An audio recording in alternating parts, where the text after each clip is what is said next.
Señor esté con ustedes. Lectura del Santo Evangelio de nuestro Señor Jesucristo según San Mateo. Jesús propuso a la gente esta parábola. El reino de los cielos se parece a un hombre que sembró buena semilla en su campo, pero mientras todos dormían, vino su enemigo, sembró cizaña en medio del trigo y se fue. Cuando creció el trigo y aparecieron las espigas, también apareció la cizaña. Los peores fueron a ver entonces al propietario y le dijeron: Señor, ¿no habías sembrado buena semilla en tu campo? ¿Cómo es que ahora hay cizaña en él? Él les respondió: esto lo ha hecho algún enemigo. Los peones replicaron: ¿quieres que vayamos a arrancarla? No, le dijo el dueño, porque al arrancar la cizaña corren el peligro de arrancar también el trigo. Dejen que crezcan juntos hasta la cosecha. Y entonces diré a los cosechadores: arranquen primero la cizaña y átenla en manojos para quemarla, y luego recojan el trigo en mi granero. También les propuso otra parábola. El reino de los cielos se parece a un grano de mostaza que un hombre sembró en su campo. En realidad, esta es la más pequeña de las semillas, pero cuando crece es la más grande de las hortalizas y se convierte en un arbusto de tal manera que los pájaros del cielo van a cobijarse en sus ramas. Después les dijo esta otra parábola. El reino de los cielos se parece a un poco de levadura que una mujer mezcla con gran cantidad de harina hasta que fermenta toda la masa. Todo esto lo decía Jesús a la muchedumbre por medio de parábolas, y no les hablaba sin ellas, para que se cumpliera lo anunciado por el profeta. Hablaré en parábolas, anunciaré cosas que estaban ocultas desde la creación del mundo. Entonces, dejando a la multitud, Jesús regresó a la casa. Sus discípulos se acercaron y le siguieron. Y le dijeron: explícanos la parábola de la cizaña en el campo. Él les respondió: el que siembra la buena semilla es el Hijo del Hombre. El campo es el mundo. La buena semilla son los que pertenecen al reino. La cizaña son los que pertenecen al maligno. Y el enemigo que la siembra es el demonio. La cosecha es el fin del mundo, y los cosechadores son los ángeles. Así como se arranca la cizaña y se la quema en el fuego, de la misma manera sucederá al fin del mundo. El Hijo del Hombre enviará a sus ángeles, y estos quitarán de su reino todos los escándalos y a los que hicieron el mal, y los arrojarán en el horno ardiente. Allí habrá llanto y rechinar de dientes. Entonces los justos resplandecerán como el sol en el reino de su Padre. El que tenga oídos, que oiga. Palabra del Señor.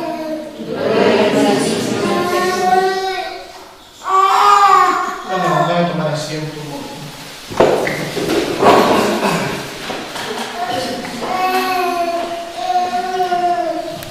Estamos celebrando, queridos hermanos, el 16º domingo del tiempo ordinario, en donde el Señor nuevamente propone a las personas que le están escuchando unas parábolas que tienen relación con el campo y con la vida cotidiana de una mujer.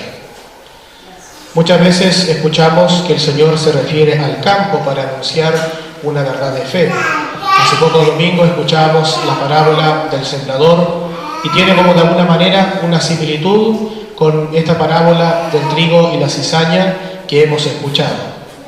Dios es el sembrador, el campo es el mundo, y viene a sembrar en el corazón de los hombres el don de la fe. Precisamente, queridos hermanos, este es un misterio que recibimos cada uno de nosotros en el día de nuestro bautismo. Cuando nuestros padres nos han presentado a la iglesia para ser bautizados, recibimos el don del Espíritu Santo. Junto con ello, con el don del Espíritu Santo recibimos las virtudes de la fe, de la esperanza y de la caridad, para comenzar en el mundo la obra buena que Dios nos tiene preparados para cada uno de nosotros. Y así, este sembrador siembra la buena semilla en su campo, que es el mundo, para que dé el fruto, para que dé buen fruto y crezca como una gran espiga. Pero encontramos también, queridos hermanos, como ha dicho el mismo Señor, la cizaña, y que, como hemos visto, pues este hombre reconoce que algún enemigo suyo la debe haber plantado. ¿Qué sería en el fondo la cizaña? Cuando uno va al campo, pues sabe muy bien que de una u otra manera, a pesar de que la tierra se ha labrado con trabajo, va a aparecer de todas formas la maleza. ¿Cuál es la dificultad de la maleza con la cosecha que se ha sembrado? Que como es una planta, que es inservible por lo demás, va consumiendo las mismas energías que consume la buena semilla, o en otras ocasiones quizás va dañando la tierra que ha sido trabajada, cosa con lo cual que le quita en el fondo fortaleza, vigor, fuerza a la buena planta que debe crecer. Y allí después los campesinos, en el tiempo oportuno, sabrán cuándo será prudente poder arrancarlas para que la buena semilla siga creciendo hasta su fin, hasta que dé pues el fruto merecido. Y en este sentido, pues el Señor daría a conocer que en el campo vasto del mundo, en donde están pues todos aquellos que han sido ganados con la gracia de Dios a través de la cruz y de su resurrección, se encontrarán con la cizaña, se encontrarán con el mal. Cada uno de nosotros sabemos muy bien y lo podemos reconocer en nuestra vida que el mal existe y que sabemos muy bien que también en ese sentido pues el demonio existe. Y el demonio pues sabemos muy bien que una de las cosas principales que hará será pues tratar de causar un dolor al corazón del Señor. Es el único fin en el fondo que tiene Satanás en esta vida, pues tratar, ¿no?, de fastidiar de alguna manera al corazón del Señor, hacerle doler por los hijos suyos que se pierden por muchas causas. Uno puede pensar en el tiempo actual por la ignorancia, uno puede pensar, ¿no?, por la debilidad del corazón. Y es cosa de ver pues en la actualidad cómo por la ignorancia, por la mentira, el demonio engatusa muchos corazones. Hemos de pensar, por ejemplo, como en tantas ocasiones hemos nombrado el caso del aborto, ¿no?, que uno podría pensar en el fondo que desde un sentido común, ¿no?, desde la realidad de las cosas, pues sería ilógico pensar en la matanza de un inocente, aunque se diga todo lo contrario, es una matanza inocente. Y el demonio en el fondo, como lo sabe hacer astutamente, sabe disfrazar la mentira, pareciera con algo bueno. ¿Y qué es lo que se promulga? No, es la interrupción del embarazo.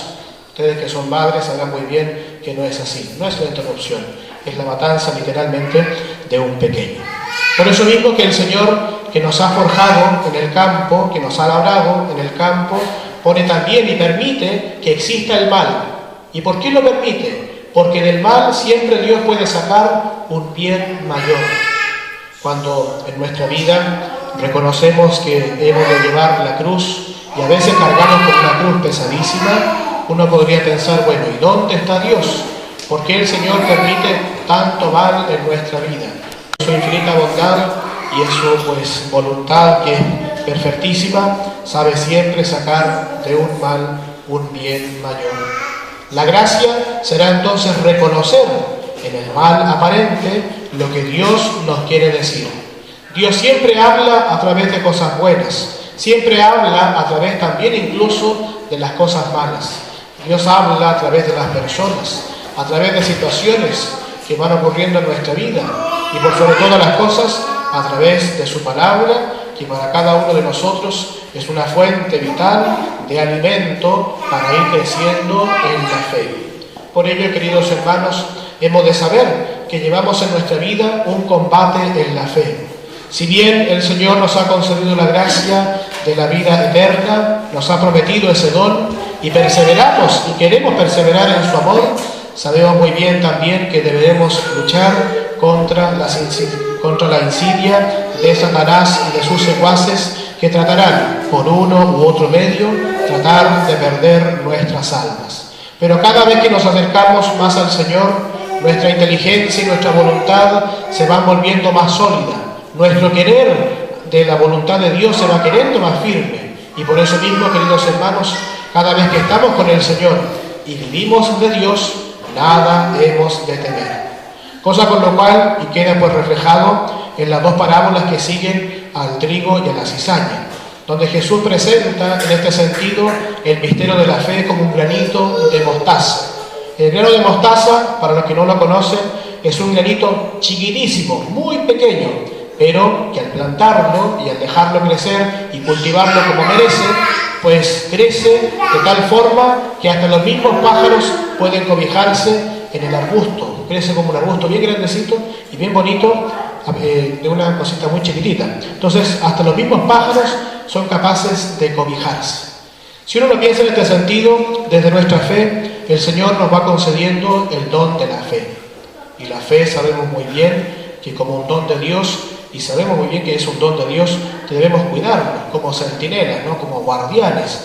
Y esta fe que Dios nos va concediendo de día en día debe crecer, debe ir creciendo, porque a veces debemos reconocer también con humildad, a veces no crece, se queda estancada. Y uno puede pensar otra vez en el campo. ¿Por qué a veces no crece una semilla? Puede quizás que haya una mala tierra, puede quizás que haya muy poca agua, puede quizás que hay, no sé, muchas dificultades ambientales, etcétera, póngale usted lo que quiera, que no permitan que la fe crezca, que en el fondo que la semilla, crezca. Y miremos entonces nuestra vida. ¿Por qué mi fe no crece? Quizás me falta la constancia, quizás me falta la confianza, ¿no?, en Dios, que es Él el que hace la obra en nuestra vida.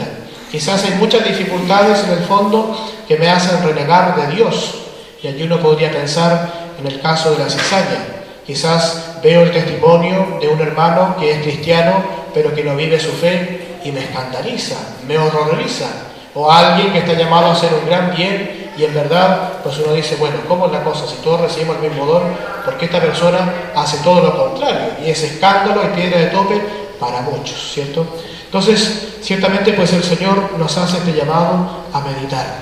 Cuando uno contempla en el fondo con humildad su propia vida personal, va en el fondo mirándose hacia sus adentros y reconociendo en el fondo su piedra de tope, a veces pues la ignorancia, la falta de constancia, la pereza, la falta de humildad, etcétera, etcétera, muchas cosas que ya cada uno de ustedes sabrá, o incluso pues el más testimonio de otros cristianos, pues nos debe mover entonces el deseo de poder ser como Dios, el deseo de poder imitar a Dios. Y cuando queremos ese deseo, como lo diría San Pablo, siendo imitadores de Dios, pues todo lo demás vendrá por añadidura. Trabajaremos con la gracia de Dios, en la confianza puesta en el Señor, perseverando en su amor por nuestra alma, para que nuestra fe, nuestra vida cristiana, vaya creciendo y vaya dando luz también al mundo entero. El testimonio, diría San Francisco de Asís, es el mejor predicador. El testimonio es lo que va convirtiendo las almas, es lo que va atrayendo al mundo en el fondo hacia Dios. Y es cosa de ver a los santos que atrajeron pues a muchas personas, no por en el fondo por ser gallos encachados o en el fondo mujeres muy regias, sino más bien porque vivían y tenían algo en el corazón que los demás también lo deseaban y no lo encontraban en otro lugar. Y trataban también de imitarles, ¿no?, de imitarles y de seguirles. Y así hay tantos casos pues de la vida religiosa. Y ciertamente, queridos hermanos, con cuánta negligencia nos dejamos pues entonces vencer por el demonio, en ese sentido que no nos deja ver más allá. Tenemos a veces la tentación también en este sentido de pensar que por nuestros pecados, por nuestras faltas, ¿no?, por nuestras faltas reiterativas, pareciera que Dios no nos va a perdonar ni nos va a amar. Y a veces en el fondo el demonio, como lo sabe hacer, nos hace pisar un poquito el palito, ¿no? Pensar en el fondo de que bajo la apariencia de una falsa humildad no merecemos nada. Soy tan pecador, tengo tantos pecados, en el fondo que no merezco la misericordia de Dios, tampoco me es útil ir a la misa porque sigo siendo igual, tampoco me es conveniente rezar porque pierdo el tiempo, no cambio, sigo igual. Entonces, en ese sentido, el demonio es muy astuto, y el mismo Señor pues lo reconoció que era el padre de la mentira, y era muy astuto. Y los hijos de las tinieblas, diría el Señor, son muy astutos, son muy hábiles. Pero miramos estas otras parábolas y reconocemos entonces lo que Dios puede hacer en nuestra alma. Con el grano de la mostaza, que tiene su similitud también pues con la levadura que se va colocando en la masa y uno la deja reposar, ¿no? Y la masa empieza a crecer, pues cuando dejamos trabajar a Dios en el corazón, le dejamos entrar, como dijo una vez el Papa Juan Pablo II cuando vino a Chile, abrirle las puertas a Cristo, ciertamente que, y nos dejamos dejar, y nos llevamos por sus inspiraciones, ciertamente que uno dice con la Virgen, pues el Señor ha hecho en mí maravillas, ha hecho en mí maravillas. A veces quizás cuando nos encontramos en alguna situación, uno dice, bueno, ¿cómo pude dar quizás una palabra de aliento a una persona que lo necesitaba? ¿De dónde me brotó en el fondo quizás un buen consejo o un buen consuelo a alguien que lo necesitaba? Y eso en el fondo es la inspiración que Dios nos concede en el corazón, que trabaja silenciosamente, no lo vemos, ciertamente como Él actúa en nuestra alma, pero la va purificando, la va haciendo semejante a sí. Por eso, queridos hermanos, hemos de pedirle al Señor en este día que aumente nuestra fe, que nos conceda ese don abundantemente todos los días en nuestra oración, porque bien sabemos que la Santa Eucaristía es el alimento primordial por el cual nuestra alma va creciendo en el amor a Dios. La oración será también otra herramienta fundamental para que este don que Dios nos ha concedido vaya creciendo. Entonces, tenemos en el fondo, muchas referencias para poder meditar y pensar qué estoy haciendo por la fe, qué estoy haciendo por mi fe. Voy custodiando mi fe, voy defendiendo mi fe, voy creciendo en la fe que Dios me ha concedido, voy perseverando en su amor a pesar de la cizaña en el mundo. Ciertamente que hemos de pedirle al Señor ese don. Termino con el ejemplo clásico en el fondo de que cuando los cristianos aparentemente viven de Dios, la referencia primera para reconocer si estamos verdaderamente viviendo de Dios es nuestra relación con el prójimo. Imaginemos entonces tantos casos renombrados de cristianos quizás que han faltado en el fondo a su vida, ¿no? Y que han cometido quizás atrocidades. ¿Qué es lo que haría en el fondo el corazón de un buen cristiano? ¿Apuntarle con el dedo, por ejemplo? ¿O alguna dificultad con alguna persona? ¿O uno conoce quizás el error de una persona? ¿Qué es lo que debiésemos hacer? ¿Apuntarle con el dedo y de esa manera convertirnos como medios fariseos y decir, no, nosotros somos mejor porque vamos a la iglesia, vamos a la capillita San Camilo, rezamos, tenemos la comunión, el Padre dice un par de cosas, tratamos de rezar y ser buenos cristianos? O bien, pues desde el amor, compungirnos verdaderamente y dolernos junto con el Señor. Compartir con Jesús el dolor también de ver que un hermano sufre por ignorancia, por error, por debilidad. Y en ese sentido, compadecernos de su error y pedir desde la compasión, movidos por el amor, que su alma se convierta para Dios.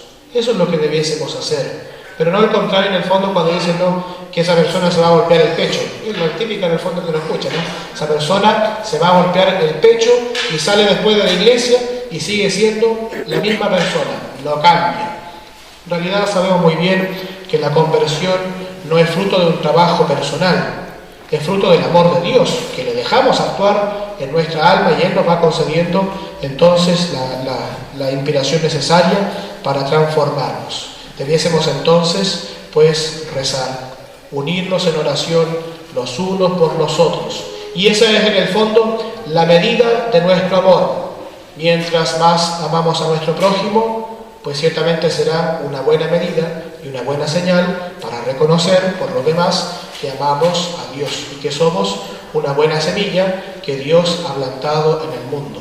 Pero no para vanagloriarnos, sino más bien para reconocer, como la Virgen, las maravillas que Dios hace en nosotros. Entonces, miremos al Señor, miremos a la Virgen, miremos a San José. Tenemos el precioso camino también de San Camilo de Lelis, patrono de esta capilla. Miremos la vida de los santos, que también pues han vivido este mundo, en su época por lo demás, pero han vivido también este mundo y han podido surcar todas las dificultades con la gracia de Dios, con el amor de Dios. Entonces, no los dejemos vencer, sino que más bien sigamos adelante. Si nos caemos, sabemos que el Señor nos espera, levantémonos, sigamos adelante, para que siempre, como buena semilla, como el fruto que Dios espera, demos testimonio en el mundo entero. A Jesucristo sea todo honor y gloria por los siglos de los siglos.